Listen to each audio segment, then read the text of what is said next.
Hey, good morning to those of you out there on the West Coast. Good afternoon to those of you here on the East Coast with me.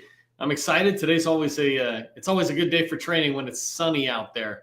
Today we're going to be talking about why you're not winning prime contracts, and really you can equate this to why you're not winning any contracts, subcontracts, prime contracts, etc. So we're going to talk about that today. But I like starting off with a tip of the day for those showing up early and on time, just to say thank you. And here's my tip. It's a really unusual tip. I had somebody ask me, it's like, oh, you're doing training this Thursday. It's Thanksgiving. And yes, it seems odd. It's like Thanksgiving, but I don't know if you have something like this, but there's, I'm a fan of Star Trek. And in Star Trek, you join the Federation. And the idea is you're traveling through space. You're committed to this entire exploration of the galaxy, et cetera. And when you're in Starfleet, you're kind of in, and then everything else is kind of around that type thing. For me, it's the same thing about building my business or helping small businesses across the country. And so I can sit on Thursday and watch a football game or watch a parade. I can be doing stuff that's boring, but I have 10-year-olds, and as much as they want to spend time with me, they also want to be on a video game. So for me to do 30 minutes or an hour on a holiday, right, is not an unusual thing. I'm just actually relaxing and diving into it. And it's something I recommend you do, whether you get engaged in government contracting or read something or listen to something that is uplifting or enlightening or educational, right? We're always learning. Don't fall prey to that whole idea of that life is a 9-to-5 thing. Learning is a 365, right? 24/7, 365 activity. There's no reason you can't learn on Christmas Day, right? On the 4th of July. So just keep that in mind as you move forward, you plan your weekends, et cetera. Doesn't mean you have to stop learning or stop doing something. It does mean you need to have fun, right? But I tend to have fun in the middle of the week as well. So that's my tip for those showing up early and on time. So let's dive into today's training. In today's training, we're going to be talking about why you're not winning prime contracts in the federal market. One of the things I hear people say, or I get questions asked about success or a lack of success people are hitting, I feel like I'm doing all the right things, but I'm just not getting any of the results that I would expect. I feel like I'm going to all the right events. I'm talking to all the right people. I'm responding to RFPs or proposals or whatever it is. I feel like I'm doing all the right things, but I'm not winning contracts. And that's a really big concern, and it's a legitimate concern many of us have. And if you've been on a roller coaster, you have it at some point. And the idea behind it, though, is for me, it comes down to process. And the great news is that I like to say that if you're not winning contracts, it's not them, it's you, right? It's not them, it's me. And that's great news. If it was them, I'd have to wait for them to improve themselves. I'd have to wait for them to get their act together. But when it's me, when it's you, then it means we can take responsibility for why we're not winning. And when we take responsibility, not blame, but responsibility, when we say I'm responsible for winning contracts, then I now am in control. I'm able to take control. But if I say it's them, not me, then they are responsible for my success. They are in control of my success. I don't like that. I don't like other people in control of my future, right? And I don't want other people to be in control of your future. You're in control of your own success. And that's why it's great news when you can sit there and say, it's not them, it's you, right? It's me. And so when you realize that, then you'll also realize that, yes, you absolutely can win prime contracts, or you can win subcontracts. You absolutely can win the contracts you're looking to win going forward. But it means you have to take responsibility and gain control. And that's what we're going to talk about today. I want to talk in a positive way about 3 problems or 3 causes for not winning prime contracts in the federal market, right? So the first thing is you don't have a clear, focused offer. And I'll drive into that. But a clear, focused offer means everybody else knows what you sell as well as you do. The second thing is you're chasing the wrong opportunities, right? There's this idea that if you chase multiple rabbits, you're not eating dinner tonight. And you use your own variation if you're a vegetarian. But if you're chasing multiple targets, you're not going to hit any one target. And so that's the second reason that causes us not to win prime contracts or any contracts. And the last one is you don't have the strategic relationships that are out there. You've got a lot of friendships, et cetera, but you don't have strategic relationships. And so I'm going to talk about what are strategic relationships, how to dive into it. But these 3 problems, these 3 barriers to you winning contracts, if you can address them, then yes, you absolutely can start winning contracts. If you don't know who I am, my name is Neil McDonald. I want to welcome you to my federal sales training, where I provide tips for success in the federal market. I spent 20 years in the federal market as a small business owner, and since 2018, I've been teaching people like you that government contracting is not a secret. It's just a process. When we follow a process A to Z, we're going to have repeatable, predictable results, and that's what I want for you. Do me a favor, help buyers remember who you are. Put your company name into the chat. Use 2 or 3 words to say what you do. If you've got other things to say it in a second and a third and a fourth chat. But in the beginning, just say, here's my company. I can already see who your name is because you're posting it. Here's my company name. Here's the 2 or 3 words. When you do that, you make it so easy for us to remember who you are, or you make it much easier to remember. The more words you put into a single chat, the harder it is to remember any of them. And then keep in mind, right, as you're seeing other people chat, this is your community. Engage. I'll do the training, but you build your network as you go along. Feel free to take relationships offline.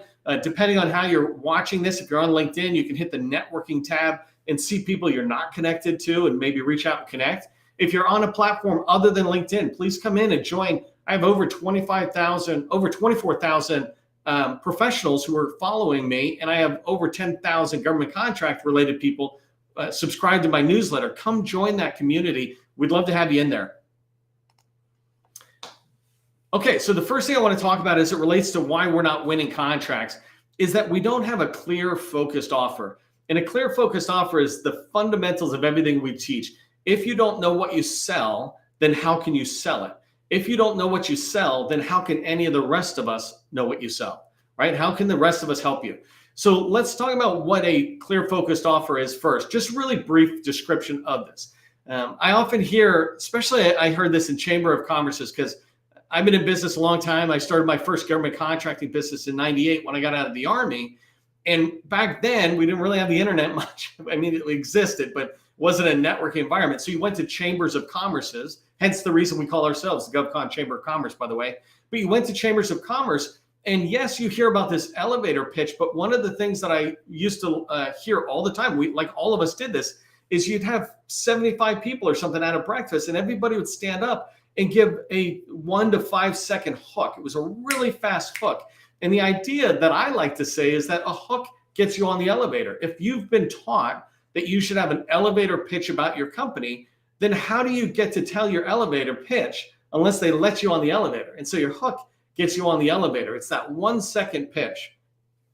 And so you want to be able to get on the elevator. An example of how you can lay this out is I help these people this way in order to achieve this, right? So what I want you to think about when you think about your clear, focused offer, who do you help, right? I help small business government contractors. That's who I help. I help small business government contractors build relationships within federal agencies in order to identify opportunities they can win, right? Something like that.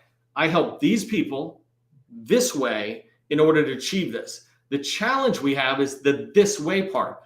We tend to throw too much in there. I hear small businesses, and no offense if this is you, I hear small businesses say things like, we do cyber, data, and cloud. That is way too much stuff. That's what Booz Allen, billion-dollar firms say. They say we do cyber, cloud, and data, right? Because that is the big things that government needs. But really, when you think about a clear, focused offer, you niche that all the way down. You're bringing that down, not just to cloud, right? But you really want to say, I'm Amazon or Microsoft or Google Cloud.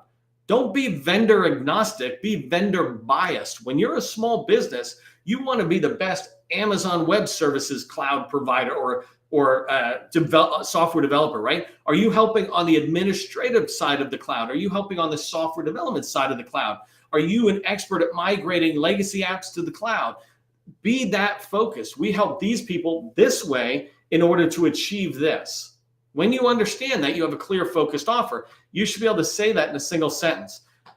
If you want me to do some sort of offline training at some point where I bring people in and you can tell me your clear, focused offer, let me know if that's something you're interested in by just putting focused offer in the chat. And through the training, if I see enough of those focused offers, I'll figure out how to offer something like that where you can just come on and I can listen to your offer and give you quick feedback.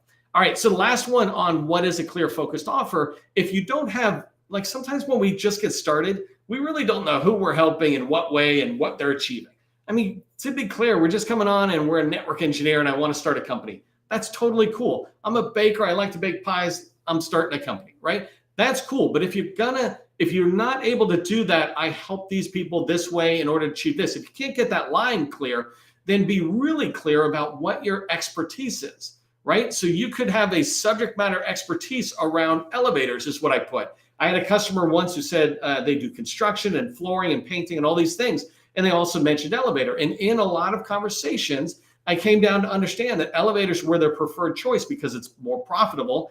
And they were really good and certified at it. They were experts at it. It's like, okay, then just double down on we're an elevator company, not a construction company. Same thing on IT, right? We're an information technology firm.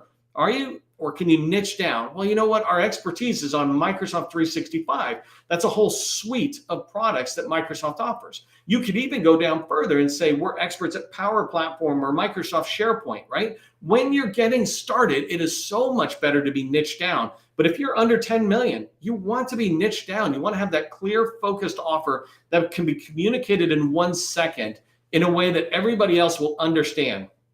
And here's why it's important to have that.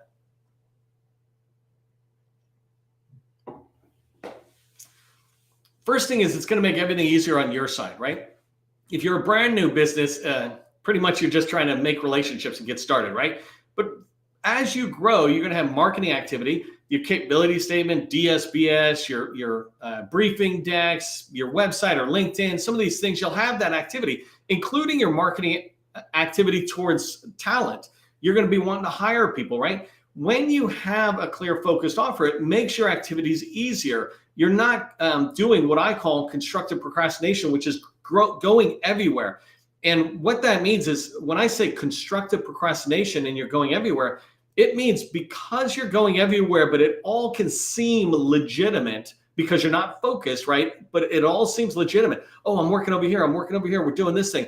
You're spending so much time doing stuff that could be considered constructive, but you're just procrastinating on having a clear, focused offer and then taking your business development and driving deep into an agency. Your responses that you write, when you write RFI, sources sought, or RFP responses, if you're focused, the language and the stories you're telling, the graphics you use, all become reusable because you're sticking to your core competency. You stick to what your company is best at, right? So when you have a clear, focused offer, it'll make your own activities easier. The second thing is it's going to make it easier for the rest of us, right? So if you talk to a small business specialist, a program office person, or a contracting officer, and you go in and say, hey, we help these people this way in order to achieve this, right? Or, hey, we're this subject matter expert. When you say that and it's clear and it's focused, it makes it really easy for us to say, oh my gosh, that's awesome. Come on in, let's meet. Or no, I don't want to have the conversation. Go away. That's a cool answer too.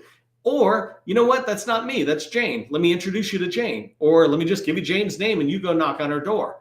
But when you have a clear, focused offer, it makes it very easy and quick for the other people to decide how can they help you. It's the same thing in the chat that I asked you. Put your company name and your core competency, those 2 or 3 words. When I look in, I begin to think about where can I help this person? Where can I help that person? Sometimes I might be a little late getting back to the comments, but I always come back to them. And when I do, I'm like, oh, workforce development. Oh, this person's doing cybersecurity risk management framework. This person's doing elevator services, fasteners, right? And so when I look at these, I'm always trying to figure out how can I make an introduction. And that's why you want to have a clear, focused offer, is to make it easier for those of us who want to help, and make it easier for those who have to decide whether you're a fit for their company or their agency. They can decide that right away. And again, this last thing about avoiding procrastination or constructive procrastination, just make sure that you understand when you don't have a clear, focused offer, you can be busy with a lot of activity. I'm going to go to this event. I'm going to go to this place. I'm going to go here. And you're telling everybody you're friends with, hey, yeah, I'm going to a lot of stuff. I'm doing a lot of things, but that's just activity over results. The whole idea of capture is you move the sale forward. The whole idea of business development is you're building a strategic relationship. You're understanding an agency. You are identifying opportunities that fit into your pipeline, right? When you do that, when you have the clear, focus offer, it allows you to focus on results over activity. Okay, so let's talk about the first reason on why you're not winning contracts is because you don't have a clear, focused offer, right? The second reason you're not winning contracts is that you're chasing the wrong opportunities. And I have 5 ways of looking at this. The first thing is, I'm using a baseball analogy here, but you're swinging for the fences instead of getting on base. And just to get everybody level set on what baseball is, etc. But baseball has 4 bases basically: first, second, third base, and home plate, right? So 4 places, and you have to get through all 4 to score, right? In our case, you can think of that as getting a contract. So many of us, in order to get on base, that is a small contract. That's what I want you to do, is think of a small contract. You have to decide what is a small contract for you. A small contract and getting on base for a brand new company could be 100 or 200,000. Like if you're an employee and you're an FTE who's in the services side, a $200,000 contract is not an unrealistic thing, because that's exactly what somebody would pay you if you got a job. And so subcontracting in our space is basically getting a job. I can talk to you later about it, but basically it's the same thing, right? It's just how it comes through, the legalities. And that's getting on base. But swinging for the fences is trying to get contracts that are way bigger than where you belong. So if you're just getting started and you're trying to get multi-million-dollar contract, you're swinging for the fences. That means you're trying to hit the ball over the fence so you can skip first, second, and third base and just keep scoring, right? That's not how it should go, right? And the idea is, depending on where you're at, getting on base can get bigger and bigger. So an example is for Booz Allen, just using them today as the example. Booz Allen's $1 billion firm. $100 million contract or a $200 million contract even is getting on base. Anything below that is them just strategically trying to get into an agency or something. But $100 million contract, that's getting on base for them. $1 billion or multi-billion dollar contract is swinging for the fences. For a $10 million firm, $1 million, $2 million contract, that's getting on base because you've got the past performances to support it. So what I want you to do for number 1 here, swinging for the fences or getting on base, is to understand, what is getting on base for you? Is it a $100,000 contract? Is it a $250,000 contract, a $1 million contract, $5 million contract? You need to know what that is so that you start swinging to just get on base, not for the fences to get a home run. So I actually have a whole separate training just on that, where I expand on that for a full training. The second thing about chasing the wrong opportunities is you're chasing the wrong revenue stream. I teach that there's 3 ways to make money in the federal market. You can get one revenue stream is subcontracting under small businesses. The second revenue stream is prime contracting with agencies. And the third revenue stream is subcontracting under larges.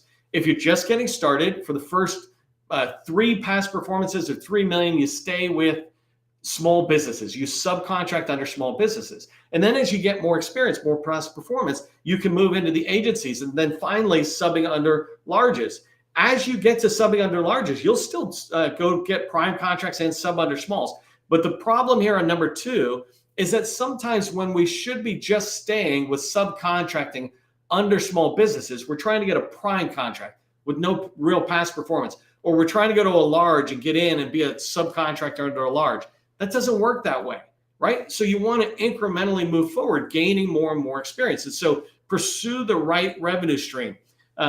Maybe one of my team will put it on, but I also have a handout. I did a whole training on the 3 different revenue streams and how to know which one you belong in if you haven't moved forward on experience. But basically, if you're under $1 million, stay subcontracting under smalls. Stop trying to pursue agency prime contracts. Yes, you might win it. That's not the path to success. That is the path to 2 or 3 or 4 years of being in the government contracting space, feeling like you're not getting traction. But if you go build relationships with smalls and start getting millions in subcontracts, you will gain the experience that enables you to win prime contracts much easier. Number 3, you're choosing opportunities based on just randomness. You're looking here, you're looking there, but you're not choosing it based on a focused offer, right? When you look at opportunities, whether it's in SAM or you're looking at FBDS for expiring contracts or some other tools that are out there, when you're looking and you see a body of opportunities in a long-range acquisition forecast, you need to make sure that the first thing you have is that clear, focused offer. You understand, number 4, what your slam dunk opportunity is. It means that we can win this opportunity because it is right in our clear, focused offer, right? Those 2 align and we know we can win this. So for number 3, the reason we're not winning is because we keep choosing opportunities to come into our pipeline to pursue that are not really what we do. We don't really know a lot about it, so we struggle to do any kind of capture at all. And then our proposals look like we don't really have experience. Even if you can write it and get it out the door, imagine what it's like when the government sees your response to an opportunity you really don't have experience on, compared to with a company that has 5 or 10 past performances in that space, in that agency, and their response, right? It's going to be night and day right there. So you want to make sure when you're pursuing opportunities that they're always in your focused offer, which goes back to number 4 here. Know what your slam dunk opportunity is. If you know what your clear focused offer is, you can write criteria that says, this is how a checklist criteria, this is how I know this opportunity is for us, because it covers down on all these things. I've done a lot of training on slam dunk opportunities, including checklists that you can use to look at opportunities and measure those opportunities against your clear focused offer. And then number 5, the last one on why you're might be running into losing contracts because you're chasing the wrong opportunities is because you're pursuing the wrong agencies. One of the classic statements we make, and all of us make this, I made this when I was a small business owner. I'm trying to stop this from continuing on, but we all tend to say this at one point, especially when we're new. It's like, oh, that agency is not hitting its small business goals for women-owned small businesses, or that one's not hitting its HUBZone goals. I'm going to go there because they must really want to hit their goals. What I tell people is if they wanted to hit their goals, they would have hit their goals. Those 2 agencies are the ones to avoid.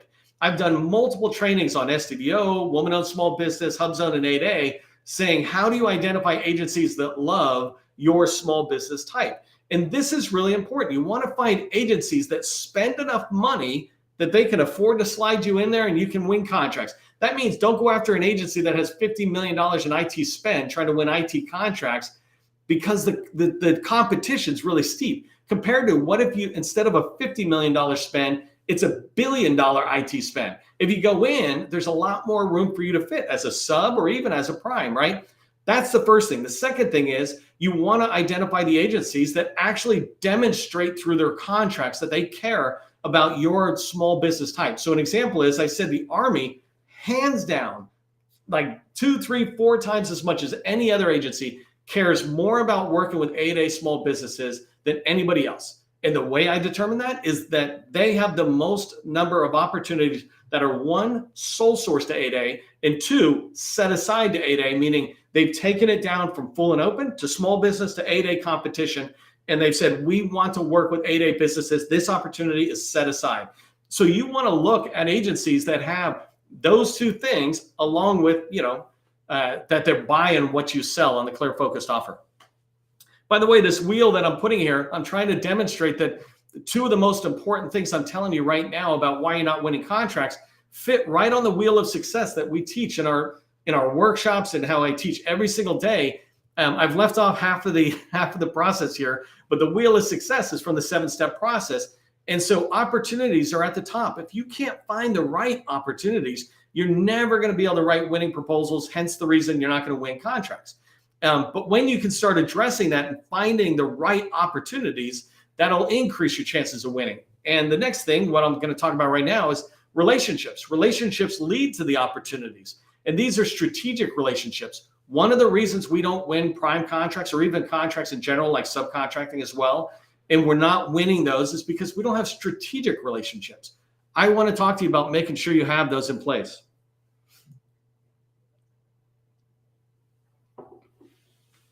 So first off, PowerPoint didn't like that I used the word ain't, but that's what it really is. When I think about this, strategic relationships, what they ain't, those are all the people you meet everywhere out there. You go to a vendor outreach session, you go to an industry at the government, you go to a conference, any of these things.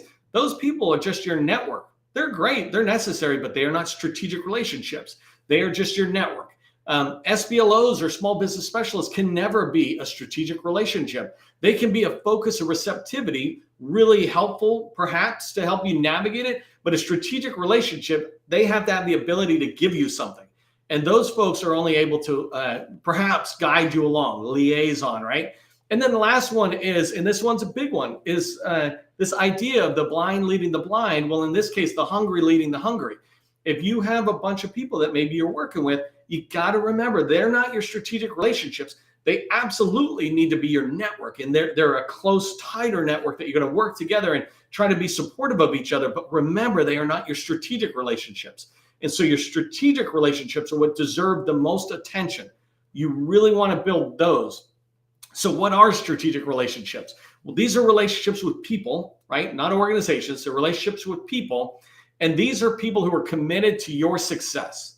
You're committed to their success, and they're committed to yours. The big difference between them and a network is that they have the ability to actually help you reach the success. And so an example is, if it's a small business, they need to be able to bring you in on opportunities throughout the year where you're growing, $500,000, $1 million, $2 million a year easily, right? And when you start having bigger small business strategic partners that are doing 10 or 40 million themselves, and they're still small, they have the ability to really team with you, right? That's what I mean by the ability to work together and grow together.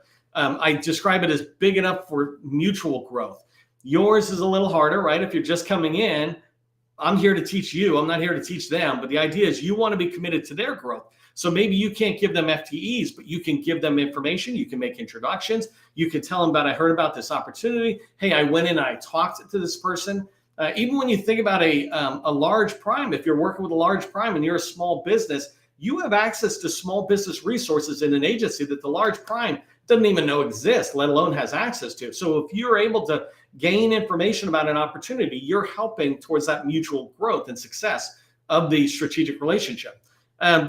Where it says committed to working together, thinking win-win, this is really important, right? The idea behind this is that both parties are committed to winning. I've seen people go in and try to have relationships with people where it's win-lose or lose-win, where I'm trying to figure out all the ways I can help you, but I'm not thinking about how you can help me. That's not right. Win-win is the only right relationships type. Nobody should lose. And if anybody's going to lose, you should walk away from the relationship. I put down here, and I've got to watch my time because I only got 3 minutes left, but you want to have 24 strategic relationships, 8 with the agency program office and 1 agency. I'm only talking about 1 agency at the moment. 8 within an agency, 8 within a large prime that support that very same agency, and 8 with small businesses that are supporting that very agency. When you have that, it will lead to you winning more contracts. The last thing here, the importance of strategic relationships and why they're so important is because they can help you with business development, which is understanding an agency or hearing about opportunities or even developing new relationships, right? And in capture, it's an expansion upon that, but for one opportunity. When you want to take an opportunity and shape it and begin to position yourself for the best chance of winning, you need to have relationships with people in place so that you can talk to them about that opportunity, maybe influence that opportunity through discussions about your solutioning and the way they might want to think about it. And the last one is, especially with industry, right? This ability to have a strong pipeline. If you have 16 relationships, strategic relationships with other people who are committed to having a bi-weekly meeting about your pipeline, their pipeline, your pipeline, and where you're coming together working on opportunities, pretty soon, it's not unrealistic to think that you could have 4 opportunities with each one of those 16 folks out there. That starts adding up to a significant, strong pipeline, especially when you communicate to your strategic partners, this is my clear, focused offer, right? And you're helping them help you. I know we're moving pretty fast, but here's what I want you to remember. If you want to start winning more contracts, you need to have a clear, focused offer. A 1-second hook is the easiest way to know that your offer is clear. Remember that. The second thing is make sure you're only chasing slam dunk opportunities. Those slam dunk opportunities are the ones you know your company can do because they match to your clear, focused offer. And then the last thing is, in order for you to have success and to start winning more contracts, you need to establish strategic relationships. And strategic relationships are those where those people can help you achieve your revenue goals. Not that they're a network and not that they're nice. Those are still necessary. But a strategic relationship is one that can put you on a team and give you 5 people on that contract type thing, right? So keep those in mind as you move forward.